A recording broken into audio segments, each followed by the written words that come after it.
முதல் வாசகம். மக்களை கடவுளுக்கென்று விலை கொடுத்து மீட்டுக் கொண்டீர். திருத்தூதர் யோவான் எழுதிய திருவழிப்பாட்டிலிருந்து வாசகம். அதிகாரம் 5 இறைவசனங்கள் 1 முதல் 10 முடிய. சகோதரர் சகோதரிகளே, அரியணையில் வீற்றிருந்தவரது வழக்கையில் ஒரு சுருளேட்டை கண்டேன். அதில் உள்ளும் புறமும் எழுதியிருந்தது. அது 7 முத்திரை பொறிக்கப்பெற்று மூடப்பட்டிருந்தது.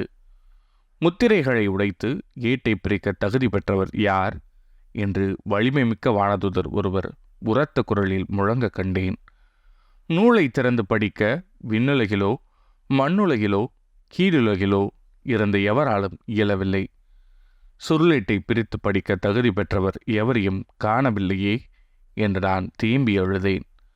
அப்பொழுது மூப்பொருள் ஒருவரினிடம், அழாதே, யூதா குலத்தின் சிங்கமும் தாவீதின் கொழுந்துமானவர் வெற்றி பெற்றுவிட்டார். அவர் அந்த 7 முத்திரைகளையும் உடைத்து ஏட்டை பிரித்து விடுவார் என்று கூறினார். அந்த 4 உயிர்களும் மூப்பர்களும் புடைசூழ அரியணை நடுவில் ஆட்டுக்குட்டி ஒன்று நிற்க கண்டேன். கொல்லப்பட்டது போல அது காணப்பட்டது. அதற்கு 7 கொம்புகளும் 7 கண்களும் இருந்தன. அக்கண்கள் மண்ணுலகெல்லாம் அனுப்பப்பெற்ற கடவுளின் 7 ஆவிகளே.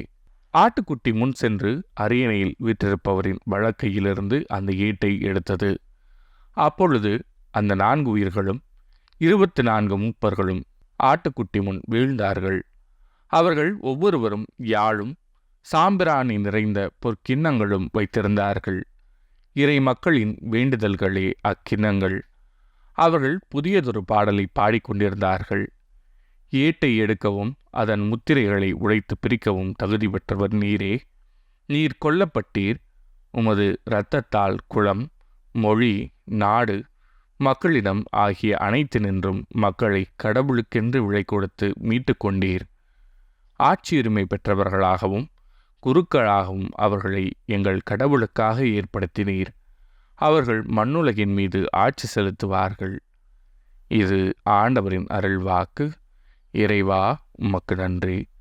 பதிலுரை பாடல். ஆட்சியுரிமை பெற்ற குருக்களாய் கடவுளுக்காக ஏற்படுத்தினீர். ஆண்டவருக்கு புதியதொரு பாடலை பாடுங்கள். அவருடைய அன்பர் சபையில் அவரது புகழை பாடுங்கள். இஸ்ரேல் தன்னை உண்டாக்கினவரை குறித்து மகிழ்ச்சி கொள்வதாக. சியோனின் மக்கள் தம் அரசரை முன்னிட்டு களி கூறுவார்களாக. ஆட்சியுரிமை பெற்ற குருக்களாய் கடவுளுக்காக ஏற்படுத்தினீர். நடனம் செய்து அவரது பெயரை போற்றுவார்களாக. மத்தளம் கொட்டி யாழிசைத்து அவரை புகழ்ந்து பாடுவார்களாக. ஆண்டவர் தம் மக்கள் மீது விருப்பம் கொள்கின்றார். தாழ்நிலையில் உள்ள அவர்களுக்கு வெற்றியளித்து மேன்மைப்படுத்துவார்.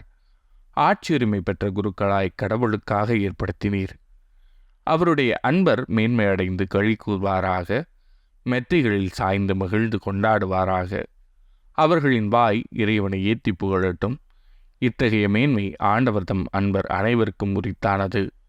ஆட்சியுரிமை பெற்ற குருக்களாய் கடவுளுக்காக ஏற்படுத்தினீர். நற்செய்தி வாசகம். அமைதிக்குரிய வழியை நீ அறிந்திருக்கக்கூடாதா? லூக்கா எழுதிய தூய நற்செய்தியிலிருந்து வாசகம். அதிகாரம் 19 இறைவசனங்கள் 41 முதல் 44 முடிய. அக்காலத்தில் இயேசு எருசலேம் நகரை நெருங்கி வந்ததும் கோவிலை பார்த்து அழுதார். இந்த நாளிலாவது அமைதிக்குரிய வழியை நீ அறிந்திருக்கக்கூடாதா? ஆனால் இப்போது அது உன் கண்களுக்கு மறைக்கப்பட்டுள்ளது. ஒரு காலம் வரும், அப்போது உன் பகைவர்கள் உன்னை சுற்றி அரண் எழுப்பி உன்னை முற்றுகையிடுவார்கள். உன்னையும் உன்னிடத்திலுள்ள உன் மக்களையும் எப்பக்கத்திலிருந்து நெருக்கி அழித்து உன்னை தரைமட்டமாக்குவார்கள். மேலும் உன்னிடம் கற்கள் ஒன்றின் மீது ஒன்று இராதபடி செய்வார்கள். ஏனெனில் கடவுள் உன்னை தேடி வந்த காலத்தை நீ அறிந்து கொள்ளவில்லை என்றார். இது ஆண்டவரின் அருள்வாக்கு. கிறிஸ்துவே, உமக்கு புகழ்.